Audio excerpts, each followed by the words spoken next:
Suamiku memaksaku menandatangani surat cerai di depan keluarganya. Dengan sombong, dia berkata bahwa aku sudah tidak selevel dengannya, karena sebentar lagi dia akan menikahi atasannya yang cantik, kaya, dan punya jabatan tinggi. Mereka semua tertawa.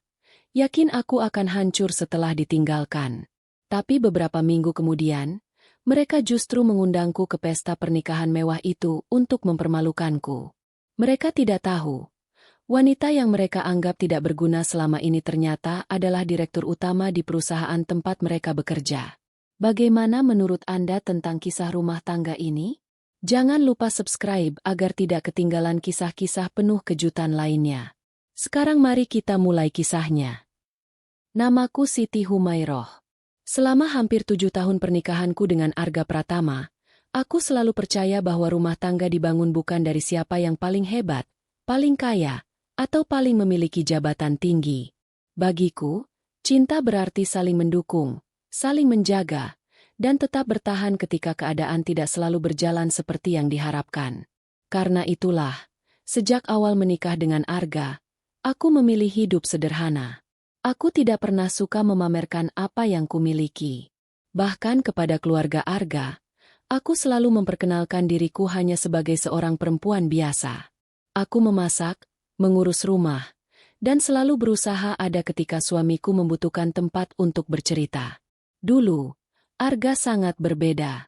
Saat karirnya belum seperti sekarang, dialah yang selalu menggenggam tanganku sambil berkata bahwa aku adalah perempuan terbaik yang pernah hadir dalam hidupnya. Ketika ia gagal dalam sebuah wawancara kerja, aku yang menenangkannya. Ketika uang kami masih pas-pasan, aku yang membantu mengatur semuanya agar kebutuhan rumah tetap tercukupi. Aku tidak pernah menghitung berapa banyak yang telah kuberikan. Aku hanya ingin melihat suamiku berhasil. Dan Arga memang berhasil. Namun, aku tidak pernah menyangka bahwa keberhasilannya perlahan akan mengubah laki-laki yang dulu sangat kucintai itu. Sejak mendapat kenaikan jabatan, Arga mulai pulang semakin malam. Awalnya, aku percaya ketika ia berkata ada rapat tambahan. Aku percaya ketika ia mengatakan harus menemui klien. Bahkan ketika ia pulang lewat tengah malam dengan wajah lelah dan aroma parfum asing menempel samar di kemejanya, aku masih memilih diam. Sampai suatu malam, aku bertanya, "Mas, akhir-akhir ini kenapa pulangnya selalu larut?" Arga yang sedang memegang ponselnya langsung menatapku tajam. "Kenapa? Kamu curiga sama aku?" Aku terdiam. "Bukan begitu, Mas. Aku cuma khawatir." Namun Arga justru tersenyum sinis. "Kalau aku kerja keras, kamu bilang aku berubah. Kalau aku pulang cepat, kamu bilang penghasilanku kurang. Sebenarnya kamu mau apa?" Sejak malam itu, ponselnya tidak pernah lagi jauh dari tangannya. Aku mulai melihat nama seorang wanita yang sering muncul di layar ponselnya. Kiara Maheswari. Atasannya di kantor. Seorang wanita yang cantik, berpendidikan tinggi, sukses, dan memiliki jabatan yang jauh lebih tinggi daripada Arga. Setiap kali namanya muncul, Arga selalu memiliki alasan. "Ini urusan kerja. Jangan berpikiran aneh. Kiara itu atasan aku. Aku ingin mempercayainya." Sampai pada suatu malam, semua kebohongan itu akhirnya berakhir. Arga pulang lebih awal dari biasanya. Namun kali ini, ia tidak datang sendirian. Di ruang tamu sudah ada Bu Ratna, ibunya, serta beberapa anggota keluarga yang sengaja dipanggil. Aku berdiri di ambang pintu dengan perasaan tidak nyaman. Arga duduk dengan wajah dingin. Lalu, tanpa banyak bicara, ia mengeluarkan sebuah map coklat dan meletakkannya di atas meja. "Duduk, Siti." Entah kenapa, dadaku langsung terasa sesak. Perlahan aku duduk. Arga membuka map itu, lalu menggesernya ke hadapanku. Aku melihat tulisan di halaman paling atas. Surat gugatan cerai. Tanganku langsung dingin. Aku mengangkat wajah dan menatap suamiku. "Mas, ini apa?" Arga menarik napas pendek. "Seperti yang kamu lihat. Aku mau kita berpisah." Dunia seolah berhenti beberapa detik. Bu Ratna justru menyandarkan tubuhnya ke sofa dengan wajah tenang, Seolah semua ini adalah keputusan yang sudah lama ia nantikan. Akhirnya Arga mengambil keputusan yang benar. Katanya. Aku menatap Arga sekali lagi. Karena apa? Pertanyaan itu keluar begitu pelan. Namun jawaban Arga justru menghancurkan sisa harapanku. Karena aku sudah menemukan perempuan yang lebih cocok denganku. Aku memejamkan mata sesaat. Nama Kiara kembali terlintas di kepalaku. Dan kali ini, Arga tidak lagi berusaha berbohong. Ya, katanya datar. Aku akan menikahi Kiara setelah perceraian kita selesai. Bu Ratna tersenyum tipis. Kamu harus sadar diri, Siti. Sekarang Arga sudah punya masa depan besar. Dia butuh perempuan yang selevel. Bukan perempuan yang hidupnya cuma mengurus rumah. Kata-kata itu menusuk. Selama ini, mereka benar-benar menganggap aku tidak punya apa-apa. Mereka tidak tahu siapa aku sebenarnya. Mereka tidak tahu apa yang selama ini sengaja kusimpan. Namun malam itu, aku tidak ingin membela diri. Aku hanya menatap surat cerai di depanku. Arga lalu mendorong sebuah pena ke arahku. Tanda tangani. Jangan membuat semuanya semakin sulit. Semua mata tertuju kepadaku. Mereka menunggu aku menangis. Mereka berharap aku memohon. Mungkin mereka ingin melihatku berlutut demi mempertahankan laki-laki yang sudah memilih perempuan lain. Tetapi aku justru mengambil pena itu. Aku tersenyum tipis. Lalu menatap Arga tepat di matanya. Baik. Mas, kalau itu keputusanmu, aku tidak akan menahanmu. Tapi setelah hari ini, jangan pernah menyesal karena kamu sendiri yang memilih jalan ini. Perceraian itu akhirnya resmi terjadi. Saat keluar dari pengadilan, aku berdiri beberapa saat di anak tangga sambil memandangi langit. Anehnya, aku tidak menangis. Dadaku memang terasa kosong, tetapi bukan karena aku menyesali perpisahan itu. Aku hanya sedang belajar menerima kenyataan bahwa laki-laki yang selama 7 tahun kuperjuangkan ternyata sudah lama berhenti memperjuangkan aku. Sementara aku memilih pulang dengan tenang, Arga justru terlihat semakin bahagia. Beberapa hari kemudian, aku mendengar dari orang-orang bahwa ia mulai terang-terangan memamerkan hubungannya dengan Kiara. Foto mereka berdua mulai muncul di berbagai acara kantor. Arga terlihat sangat percaya diri. Seolah perceraiannya denganku adalah pintu menuju kehidupan yang jauh lebih hebat. Ia bahkan mulai bercerita kepada teman-temannya bahwa setelah menikahi Kiara, karirnya pasti akan semakin melesat. Keluarga Arga pun tidak kalah bangga. Bu Ratna dengan sengaja menyebarkan kabar bahwa aku pasti sedang menderita. Suatu hari, salah seorang kerabat yang masih berhubungan denganku menceritakan ucapan Bu Ratna. Sekarang coba lihat. Tanpa Arga dia bisa hidup dari apa? Katanya dengan nada meremehkan. Aku hanya tersenyum ketika mendengarnya. Mereka benar-benar yakin bahwa setelah diceraikan, hidupku akan berantakan. Mereka tidak tahu, selama ini aku hanya memilih hidup sederhana. Dan mereka tidak pernah benar-benar berusaha mengenalku. Senin pagi, setelah sekian lama menjauh dari kehidupan profesional yang biasa kujalanani, aku mengenakan setelan kerja sederhana namun elegan. Mobil menjemputku tepat pukul 7. Saat kendaraan memasuki halaman kantor pusat perusahaan, sebuah gedung tinggi yang menjulang di tengah kota, perasaanku berubah. Bukan sedih, melainkan seperti seseorang yang akhirnya kembali menemukan bagian dari dirinya yang sempat ia tinggalkan. Begitu aku melangkah masuk lobi, beberapa karyawan langsung berdiri dan menyapaku dengan hormat. Selamat pagi, Bu Siti. Aku mengangguk sambil tersenyum.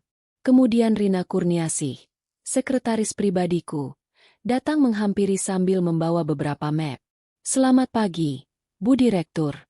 Rapat Dewan Direksi sudah menunggu. Aku menerima dokumen itu dan menarik napas perlahan. Sudah bertahun-tahun identitas ini kusimpan rapat-rapat dari Arga.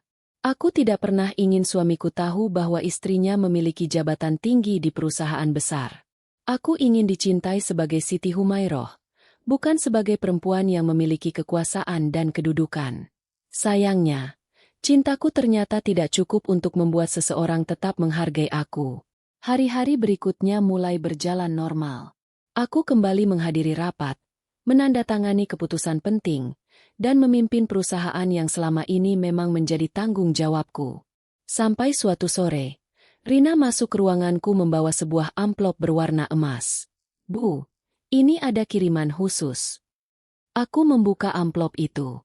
Sebuah undangan pernikahan mewah.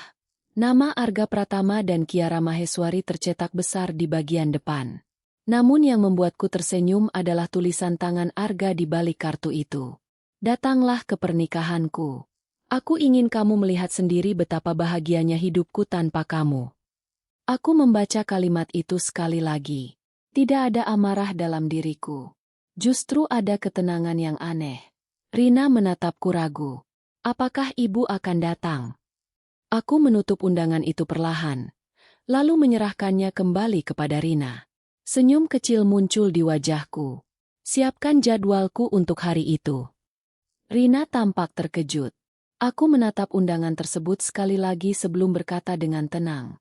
"Sepertinya aku harus menghadiri pesta pernikahan seseorang." Hari pernikahan Arga dan Kiara akhirnya tiba. Sejak pagi, sebuah ballroom mewah di hotel berbintang itu sudah dipenuhi para tamu. Lampu kristal berkilauan di langit-langit. Rangkaian bunga segar menghiasi setiap sudut ruangan. Sementara alunan musik lembut menyambut para tamu yang datang dengan pakaian terbaik mereka. Di tengah kemewahan itu, Arga berdiri dengan penuh kebanggaan. Jas mahal yang dikenakannya membuat penampilannya semakin percaya diri. Di sampingnya, Kiara tampak anggun dengan gaun pengantin mewah yang membuat banyak tamu memujinya. Mereka terlihat seperti pasangan sempurna. Setidaknya, itulah yang ingin mereka tunjukkan kepada semua orang. Bu Ratna bahkan tidak berhenti tersenyum sejak awal acara. Ia berjalan dari satu tamu ke tamu lainnya sambil memperkenalkan Kiara dengan suara penuh kebanggaan. "Ini menantu baru saya. Kiara ini wanita sukses. Jabatannya tinggi. Sangat cocok dengan Arga." Beberapa tamu mengangguk dan memberikan selamat. Namun di tengah pujian itu, namaku kembali disebut. "Kasihan mantan istrinya Arga," kata salah seorang kerabat. Bu Ratna langsung tersenyum tipis. "Ah, jangan kasihan. Mungkin sekarang dia sedang menyesal. Coba bayangkan, siapa yang tidak menyesal kehilangan laki-laki seperti Arga?" Aku tidak berada di sana untuk mendengar langsung perkataan itu. Tetapi aku tahu persis. Sejak awal mereka memang berharap aku datang. Terutama Arga. Beberapa saat sebelum acara dimulai, ia bahkan berbicara kepada teman-temannya dengan nada sombong. "Aku harap Siti benar-benar datang." "Buat apa?" tanya salah seorang temannya. Arga tersenyum sambil melirik Kiara. "Biar dia lihat sendiri. Dulu dia mungkin mengira aku tidak akan bisa hidup tanpanya. Sekarang lihat, hidupku justru jauh lebih baik." Kiara yang mendengar ucapan itu ikut tersenyum. "Kalau dia datang, jangan sampai membuat suasana tidak nyaman," katanya. Arga tertawa kecil. "Tenang saja. Aku rasa dia cuma akan datang untuk melihat apa yang sudah dia kehilangan. Bagi mereka, aku hanyalah seorang mantan istri yang terluka. Perempuan sederhana yang akan datang dengan hati penuh iri, karena melihat mantan suaminya menikahi wanita yang dianggap lebih cantik, lebih sukses, dan lebih berkelas. Namun di antara para tamu, ada sesuatu yang tidak mereka sadari. Beberapa pejabat penting dari perusahaan tempat Kiara dan Arga bekerja juga hadir dalam pesta itu.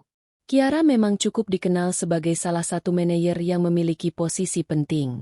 Karena itulah, beberapa anggota dewan direksi menerima undangan khusus. Mereka datang untuk memberikan ucapan selamat. Tak seorang pun menyangka bahwa sore itu, mereka akan bertemu seseorang yang jauh lebih penting daripada kedua mempelai. Acara terus berlangsung. MC mulai mempersilakan para tamu menikmati hidangan. Arga dan Kiara berdiri di pelaminan, menerima ucapan selamat satu persatu. Sampai kemudian, pintu ballroom utama perlahan terbuka. Suara musik seolah menghilang dari telingaku ketika aku melangkah masuk. Aku mengenakan gaun panjang berwarna elegan, sederhana tanpa perhiasan berlebihan. Rambutku tertata rapi. Aku tidak datang untuk bersaing dengan siapapun. Aku hanya datang sebagai diriku sendiri. Beberapa tamu mulai menoleh. Lalu semakin banyak. Arga yang sedang berbicara dengan salah satu rekannya tiba-tiba menghentikan kalimatnya. Matanya langsung tertuju kepadaku. Senyum kecil muncul di wajahnya, seolah ia baru saja melihat sesuatu yang sejak awal ditunggu-tunggu. Siti datang, bisiknya. Kiara ikut menoleh. Awalnya wajahnya tampak biasa saja. Namun hanya dalam beberapa detik, ekspresinya berubah. Senyum di bibirnya perlahan menghilang. Wajahnya mendadak pucat. Di saat yang bersamaan, beberapa petinggi perusahaan yang sedang duduk di meja tamu langsung berdiri dari kursi mereka. Mata mereka tertuju kepadaku. Dan untuk pertama kalinya hari itu, Kiara tampak benar-benar ketakutan. Ia akhirnya menyadari siapa perempuan yang baru saja melangkah masuk ke pesta pernikahannya. Aku melangkah perlahan memasuki ballroom itu. Suara percakapan para tamu mulai mereda. Banyak pasang mata menatapku dengan berbagai ekspresi. Ada yang mengenaliku sebagai mantan istri Arga. Ada pula yang mungkin sedang bertanya-tanya mengapa aku datang sendirian ke pesta pernikahan mantan suamiku. Namun aku tetap berjalan dengan tenang. Aku tidak datang untuk membuat keributan. Aku juga tidak datang untuk meminta penjelasan atas luka yang pernah diberikan Arga. Aku hanya memenuhi undangan. Arga, yang sejak tadi memperhatikanku, akhirnya melangkah turun dari pelaminan. Senyum sinis terlihat jelas di wajahnya. Seolah-olah, inilah saat yang sudah lama ia tunggu. Ia berhenti tepat di hadapanku. Wah, katanya cukup keras hingga orang-orang di sekitar kami mendengar. Nah, akhirnya datang juga. Aku hanya menatapnya. Arga tersenyum sambil melirik ke arah Kiara. Aku kira kamu tidak cukup kuat melihat aku menikah dengan wanita yang lebih baik. Beberapa orang mulai berbisik. Aku bisa mendengar suara tawa kecil dari kejauhan. Bu Ratna bahkan tersenyum puas sambil memperhatikan kami. Sudah, Arga, katanya pura-pura menenangkan. Jangan terlalu menyakiti Siti. Mungkin dia memang datang karena ingin memberi selamat. Aku tersenyum kecil. Dalam hati, aku justru merasa kasihan. Mereka masih belum tahu siapa yang sedang berdiri di hadapan mereka. Arga hendak melanjutkan perkataannya. Namun tiba-tiba, aku melihat Kiara bergerak. Wanita itu perlahan melepaskan tangan Arga. Wajahnya yang tadi penuh senyum kini terlihat tegang. Ia menatapku beberapa detik, seolah berusaha memastikan bahwa dirinya tidak salah melihat. Kiara. Arga mengerutkan dahi. Kenapa? Kiara tidak menjawab. Ia justru berjalan mendekat kepadaku. Suasana ballroom perlahan berubah hening. Aku bisa melihat kegelisahan di mata Kiara. Mungkin baru saat itu ia menghubungkan wajahku dengan sosok yang selama ini hanya ia kenal melalui rapat tertutup, laporan perusahaan, dan pertemuan-pertemuan dewan direksi. Setelah berdiri di hadapanku, Kiara menarik napas. Lalu, ia menundukkan kepalanya. Dengan suara yang terdengar jelas di tengah keheningan ballroom, ia berkata, "Selamat datang, Bu Direktur Siti Humairoh." Seolah waktu berhenti, tak ada yang langsung berbicara. Senyum di wajah Arga perlahan menghilang. Aku menatapnya dan melihat perubahan yang begitu jelas. Dari percaya diri menjadi bingung. Dari bingung menjadi tidak percaya. Apa? Gumamnya. Di belakangnya, suara benda jatuh terdengar cukup keras. Bu Ratna menjatuhkan gelas dari tangannya. "Direktur?" ucapnya pelan. Teman-teman Arga saling menatap. Beberapa di antara mereka bahkan mulai melihat ke arah para pejabat perusahaan yang hadir di pesta itu. Lalu sesuatu yang semakin membuat Arga kehilangan kata-kata terjadi. Satu persatu anggota dewan direksi berdiri dari kursi mereka. Mereka berjalan mendekat. Salah seorang pria parubaya yang selama ini dikenal Arga sebagai petinggi perusahaan berhenti di hadapanku. "Maaf, Bu Siti," katanya hormat. "Kami tidak menyangka Ibu akan hadir di acara ini." Aku mengangguk pelan. "Tidak apa-apa, Pak. Saya juga datang sebagai tamu." Kata-kataku sederhana. Namun justru membuat wajah Arga semakin pucat. Kini tidak ada lagi keraguan.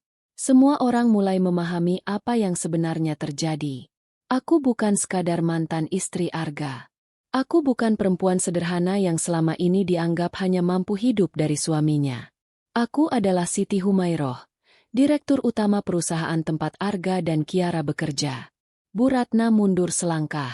Bibirnya bergetar. Tidak mungkin, bisiknya. Aku tetap diam. Sementara Arga menatapku seolah baru pertama kali benar-benar melihat siapa diriku. Selama 7 tahun bersamaku, ternyata ia tidak pernah mengenalku. Dan kini, di tengah pesta yang disiapkannya untuk memamerkan kebahagiaan sekaligus mempermalukanku, rahasia yang selama ini kusimpan akhirnya terbuka. Arga menggelengkan kepala perlahan. Matanya berpindah dari Kiara kepadaku, lalu kepada para anggota dewan direksi yang berdiri dengan penuh hormat. Wajahnya semakin pucat. Dengan suara bergetar, ia akhirnya bertanya, "Kamu, direktur utama di perusahaan kami?" Suasana pesta yang beberapa menit sebelumnya dipenuhi tawa dan musik kini berubah menjadi lautan bisik-bisik. Semua mata tertuju kepadaku. Aku bisa melihat wajah Arga yang masih pucat. Laki-laki yang tadi berdiri dengan penuh kesombongan kini tampak seperti kehilangan kata-kata. Sementara Kiara berdiri beberapa langkah darinya dengan wajah tegang. Bu Ratna akhirnya memberanikan diri mendekat. "Siti, ini semua maksudnya apa?" Tanyanya dengan suara bergetar. "Kenapa kamu tidak pernah bilang kalau kamu direktur utama?" Aku menatapnya dengan tenang. "Karena ibu tidak pernah bertanya untuk mengenal saya, Bu. Ibu hanya selalu ingin tahu apa yang bisa saya lakukan untuk keluarga ini." Bu Ratna terdiam. Aku kemudian mengalihkan pandangan kepada Arga. "Sejak awal kita menikah, aku sengaja tidak pernah memperkenalkan jabatan dan kehidupanku di kantor. Aku ingin hidup sebagai istrimu, Mas.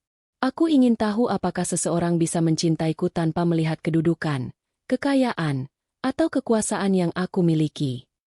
Arga masih menggeleng pelan, seolah sulit menerima kenyataan.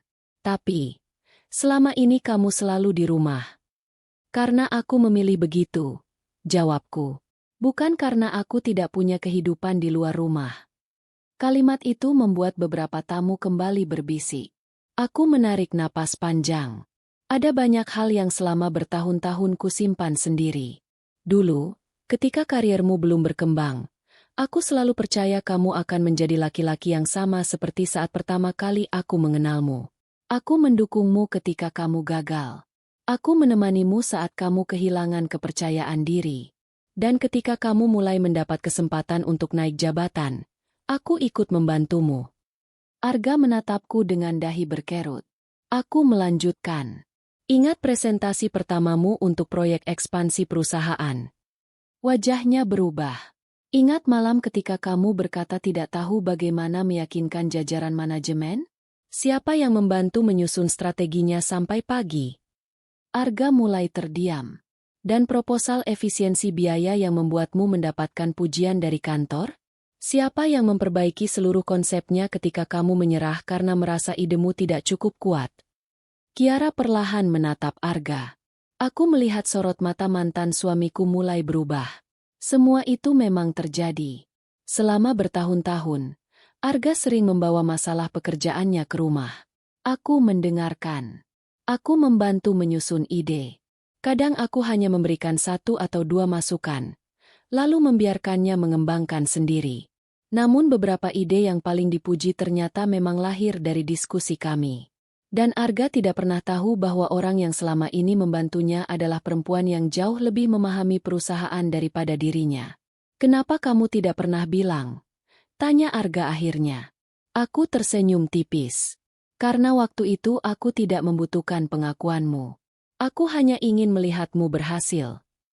Aku berhenti sejenak. "Karena aku mencintaimu." Ballroom kembali hening. Dulu aku diam karena aku mencintaimu. Tapi diamku bukan berarti aku tidak mampu bicara. Aku hanya ingin melihat seberapa jauh kamu bisa menghargai seseorang tanpa mengetahui siapa sebenarnya dia. Arga menundukkan kepala. Untuk pertama kalinya, kesombongan di wajahnya benar-benar hilang. Mungkin baru sekarang ia menyadari bahwa sebagian keberhasilan yang selama ini dibanggakannya tidak sepenuhnya berasal dari dirinya sendiri. Aku lalu menatapnya lebih dalam. Tapi ada satu hal lagi yang belum kamu ketahui, Mas. Arga perlahan mengangkat wajah. Apa? Aku menerima sebuah map dari Rina yang sejak tadi berdiri tidak jauh dariku. Tatapan Arga langsung tertuju pada map itu. Besok pagi, kataku pelan. Ada keputusan penting yang akan dibahas oleh Dewan Direksi. Wajah Arga kembali menegang. Aku tersenyum tipis. Dan keputusan itu akan menentukan masa depan kariermu. Untuk pertama kalinya malam itu, Arga terlihat benar-benar ketakutan. Wajah Arga langsung berubah pucat setelah mendengar perkataanku. Apa maksudmu, Siti? Tanyanya cepat. Keputusan apa? Kenapa kamu bicara soal masa depan karierku? Sebelum aku sempat menjawab, Rina melangkah maju. Di tangannya masih ada sebuah map tebal berwarna hitam. Bu Siti, katanya dengan suara profesional. Sesuai arahan tim audit internal, seluruh laporan sudah lengkap. Tatapan Arga langsung tertuju pada map itu. Audit? Ulangnya dengan suara pelan. Aku tidak langsung menjawab. Rina membuka map tersebut dan memperlihatkan beberapa dokumen. Wajah Arga semakin tegang ketika melihat halaman demi halaman laporan yang ada di dalamnya. Tidak mungkin, gumamnya. Di dalam laporan itu terdapat sejumlah temuan mengenai pekerjaannya. Beberapa pencapaian yang selama ini diklaim Arga sebagai hasil kerja pribadinya ternyata memiliki sumber yang tidak pernah ia cantumkan. Ada strategi yang diambil dari dokumen internal, konsep yang berasal dari diskusi dengan tim lain, dan laporan yang selama ini ia presentasikan seolah-olah merupakan gagasannya sendiri. Namun bukan hanya itu. Tim audit juga menemukan bukti bahwa Arga beberapa kali mendapatkan akses dan keuntungan tertentu karena kedekatannya dengan Kiara. Hubungan pribadi mereka diduga memengaruhi beberapa keputusan profesional. Kiara yang sejak tadi diam langsung panik. Arga tidak pernah memaksa aku, katanya cepat. Semua keputusan itu murni pertimbangan pekerjaan. Salah satu anggota Dewan Direksi yang berdiri tidak jauh dari kami akhirnya berbicara. Bu Kiara, semua hal akan diperiksa sesuai prosedur. Tidak ada kesimpulan yang akan dibuat malam ini. Kiara terdiam. Aku memandang keduanya dengan tenang. Dengar baik-baik, kataku. Aku tidak datang ke pesta ini untuk menjatuhkan kalian. Arga menatapku penuh harap. Lalu kenapa semua ini terjadi? Karena semua laporan itu sudah masuk sebelum aku menerima undangan pernikahanmu. Kalimat itu membuatnya membeku. Aku melanjutkan. Aku tidak membuat proses ini karena kamu menceraikanku. Aku juga tidak menggunakan jabatanku untuk membalas sakit hati. Perusahaan punya aturan. Dan setiap orang, termasuk aku, harus tunduk pada aturan itu. Namun Arga tampaknya tidak mampu lagi berpikir jernih. Pesta yang tadi dipenuhi musik dan tawa kini berubah menjadi suasana yang menyesakkan. Ratusan tamu melihat bagaimana seorang pria yang beberapa saat sebelumnya berdiri dengan penuh kebanggaan kini mulai kehilangan semuanya. Pernikahan yang ingin ia gunakan untuk membuktikan bahwa hidupnya lebih baik tanpa aku justru berubah menjadi hari paling memalukan dalam hidupnya. Bu Ratna akhirnya menangis. Ia berjalan mendekat kepadaku. Siti, tolong, katanya sambil menggenggam tanganku. Bagaimanapun juga, kalian pernah menjadi suami istri. Tolong maafkan Arga. Aku perlahan menarik tanganku. Bu, memaafkan dan menghapus konsekuensi adalah dua hal yang berbeda. Bu Ratna terdiam. Arga menatapku dengan mata penuh ketakutan. Lalu, sesuatu yang tidak pernah kubayangkan dilakukan oleh laki-laki yang dulu begitu sombong itu terjadi. Di depan para tamu, Arga perlahan mendekat. Kemudian ia berlutut di hadapanku. Siti. Suaranya bergetar. Aku salah. Aku baru sadar sekarang. Tolong jangan hancurkan hidupku. Aku menatapnya cukup lama. Aku teringat malam ketika ia menyodorkan surat cerai kepadaku. Aku teringat bagaimana ia memintaku sadar diri karena menganggap aku tidak selevel dengannya. Dan kini, laki-laki yang sama sedang berlutut di hadapanku. Namun aku tidak merasa menang. Aku hanya merasa semuanya akhirnya kembali kepada akibat dari pilihan masing-masing. Dengan tenang, aku berkata, aku tidak perlu menghancurkan hidupmu. Mas, kamu sudah melakukannya sendiri sejak pertama kali memilih mengkhianati orang yang paling tulus kepadamu. Arga menundukkan kepala. Dan malam itu, di hari yang seharusnya menjadi awal kehidupan barunya, ia akhirnya menyadari bahwa ada sesuatu yang jauh lebih berharga daripada jabatan, kekayaan, dan kesombongan. Kepercayaan seseorang yang tulus. Dan semua itu telah ia buang dengan tangannya sendiri. Setelah pesta pernikahan yang seharusnya menjadi hari paling bahagia bagi Arga dan Kiara itu berakhir, hidup mereka benar-benar berubah. Keesokan paginya, aku sudah kembali berada di kantor. Aku duduk di ruang rapat bersama anggota Dewan Direksi dan tim audit internal. Tidak ada kemarahan dalam keputusan yang kami ambil. Tidak ada pembalasan dendam. Semua dokumen diperiksa satu persatu. Aku bahkan sengaja tidak ikut campur dalam penilaian yang berkaitan langsung dengan Arga dan Kiara. Pastikan semua proses berjalan sesuai aturan, kataku kepada tim audit. Jangan ada perlakuan khusus hanya karena saya mengenal mereka secara pribadi. Aku tidak ingin mereka dihukum karena pernah menyakitiku. Aku hanya ingin kebenaran diperiksa sebagaimana mestinya. Hasil evaluasi akhirnya keluar beberapa hari kemudian. Arga harus menerima sanksi atas sejumlah pelanggaran profesional yang terbukti dilakukannya. Sementara posisi Kiara juga ditinjau kembali karena hubungan pribadinya terbukti menimbulkan konflik kepentingan dalam beberapa keputusan pekerjaan. Semua itu bukan karena aku menghancurkan mereka. Untuk pertama kalinya, Arga hanya harus menghadapi akibat dari pilihannya sendiri. Dan untuk pertama kalinya pula, tidak ada aku di belakangnya yang diam-diam membantu menyelesaikan masalah. Selama bertahun-tahun, ketika Arga gagal, aku yang menyemangatinya. Ketika ia bingung, aku yang membantunya berpikir. Ketika ia merasa tidak mampu, aku selalu meyakinkannya bahwa ia bisa. Namun sekarang, aku berhenti. Bukan karena aku membencinya. Aku hanya akhirnya memahami bahwa terus menyelamatkan seseorang yang tidak menghargai kita adalah cara lain untuk menghancurkan diri sendiri. Beberapa hari kemudian, Rina memberitahuku bahwa ada seseorang yang ingin menemuiku. Bu, Pak Arga sudah menunggu di luar sejak 1 jam lalu. Aku terdiam beberapa saat. Biarkan dia masuk. Pintu ruanganku terbuka. Arga masuk dengan langkah perlahan. Penampilannya jauh berbeda dari laki-laki yang kulihat di pesta pernikahannya. Tidak ada lagi senyum penuh kemenangan. Tidak ada lagi tatapan sombong. Ia berdiri di hadapanku dengan wajah menunduk. Siti. Aku mempersilahkannya duduk, tetapi Arga tetap berdiri. Aku datang bukan untuk membahas pekerjaan, katanya. Aku tahu. Ia menarik napas panjang. Aku cuma ingin minta satu kesempatan. Aku menatapnya tanpa berkata-kata. Aku sudah memikirkan semuanya. Tentang kita. Tentang semua yang kamu lakukan untukku. Aku baru sadar. Selama ini aku terlalu sibuk mengejar sesuatu sampai tidak pernah menghargai apa yang sudah aku punya. Matanya mulai berkaca-kaca. Aku salah, Siti. Kalau waktu bisa diulang, aku tidak akan menceraikanmu. Kalimat itu mungkin dulu akan membuat hatiku hancur. Namun sekarang, entah mengapa, aku hanya merasa tenang. Aku berdiri dari kursiku.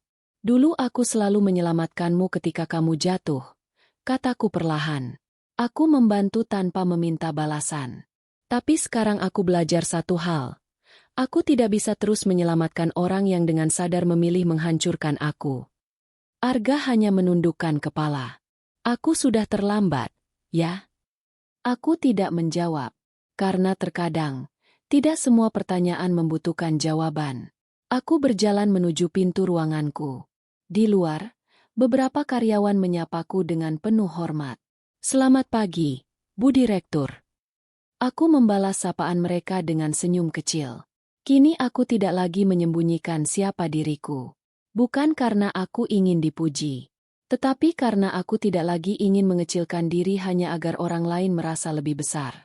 Sebelum masuk kembali ke ruanganku, aku berhenti sejenak. Rina yang berjalan di sampingku menatapku. Bu Siti, apakah ibu benar-benar tidak menyesal? Aku tersenyum. Menyesal karena apa? Karena kehilangan Pak Arga. Aku memandang ke arah jendela, memperhatikan cahaya pagi yang masuk ke dalam gedung. Lalu aku berkata, ternyata selama ini bukan aku yang kehilangan hidupku saat diceraikan. Justru aku baru menemukan kembali diriku setelah pergi. Di kejauhan, Arga masih berdiri di tempatnya. Ia melihatku berjalan menjauh dengan kepala tegak. Dan mungkin untuk pertama kalinya, ia benar-benar memahami satu kenyataan yang paling menyakitkan. Perempuan yang dulu ia anggap tidak selevel dengannya ternyata bukan perempuan lemah yang membutuhkan dirinya. Akulah yang selama ini memilih berjalan di sisinya. Akulah yang selama ini memilih diam. Dan akulah yang selama ini memberikan kesempatan kepadanya untuk menjadi lebih baik. Namun ketika kesempatan itu ia sia-siakan, aku akhirnya memilih pergi. Bukan untuk membalas dendam, melainkan untuk menyelamatkan diriku sendiri. Pesan moral: jangan pernah meremehkan seseorang hanya karena dia memilih hidup sederhana. Tidak semua orang yang diam itu lemah. Kadang, seseorang memilih diam bukan karena tidak mampu membalas, tetapi karena ia masih memberi kesempatan. Namun ketika kesempatan itu habis, kebenaran akan berbicara dengan caranya sendiri. Dan yang paling menyakitkan bagi Arga bukan karena aku adalah seorang direktur utama, melainkan karena ia baru menyadari nilai Siti Humairoh. Setelah ia sendiri memilih kehilangan perempuan itu untuk selamanya.